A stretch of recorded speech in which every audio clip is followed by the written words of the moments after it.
Hey, what's up, band kids, young and old? This is Russ, also known as RK Slade from Marching Band is Awesome, and in this video I'm going to do a quick rundown of the top 12, the results of the semifinals, the top 12 who are going into the finals.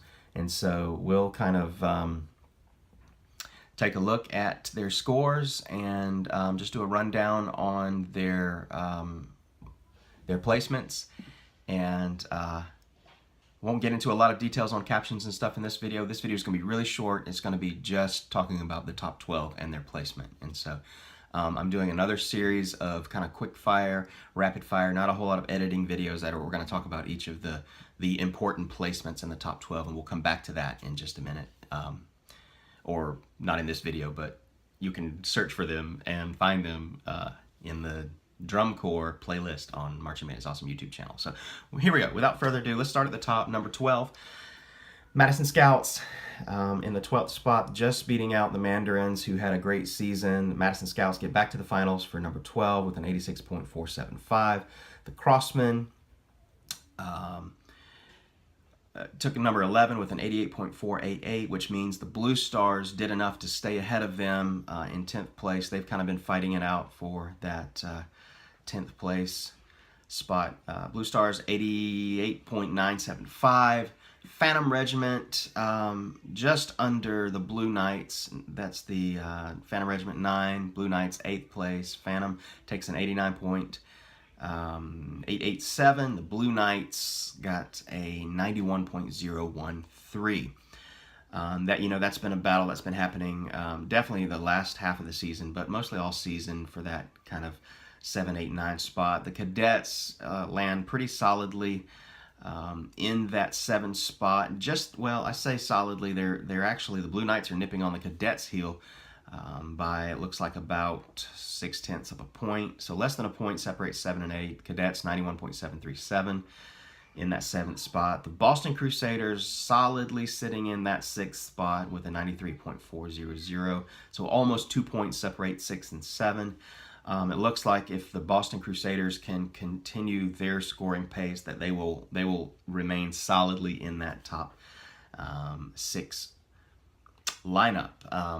And you can tell when I don't edit videos, obviously I may repeat a lot of words, probably words that you will hear a lot when I don't read off a script or when I just freestyle and don't edit it, are obviously, definitely, and solidly. Okay, those are my favorite words. Definitely, they are obviously my favorite words that I solidly refer to a lot. Okay, that was kind of an early morning joke. Anyway, so let's talk about the top 5. We got the Cavaliers,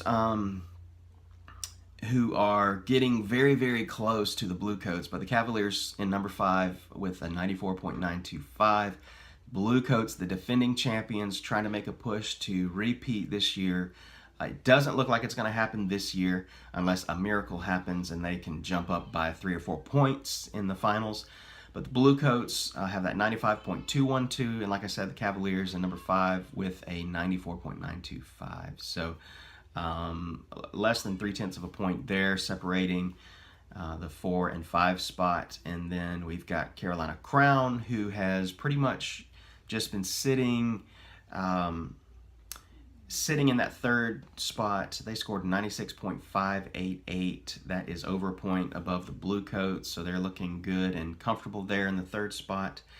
Over a point separates the 3rd third and the 2nd place, Santa Clara Vanguard, who's been making that push for a while now to sit in that 2nd spot with a 97.700. That's 0.7 higher than their prelim score of 97 even, which is pretty great. And then we got the Blue Devils in number 1, who scored a 98.112, and that puts them a little over 0.4 of a point. So a little less than half a point separates number 1 and number 2.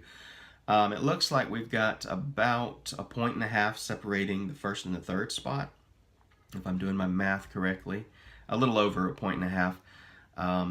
And so for the Carolina Crown to pull off the upset of both Santa Clara Vanguard and the Blue Devils, they're going to have to push really, really hard. And I said I wasn't going to talk about captions here, but we know Carolina Crown is having an impressive season with their horn line, and so they're scoring almost perfect scores in brass, and so it's really, really good to see that. That is definitely mentionable here. And then I will mention that the Blue Devils are just killing it on general effect and total visual, and then Santa Clara Vanguard is first in total visual, and then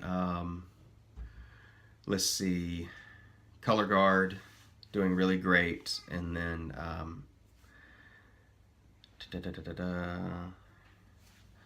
so anyways, I won't go into a whole lot of that, but basically, you know, the top one, we got Blue Devils and Santa Clara Vanguard, who are doing some great stuff in their percussion and guard.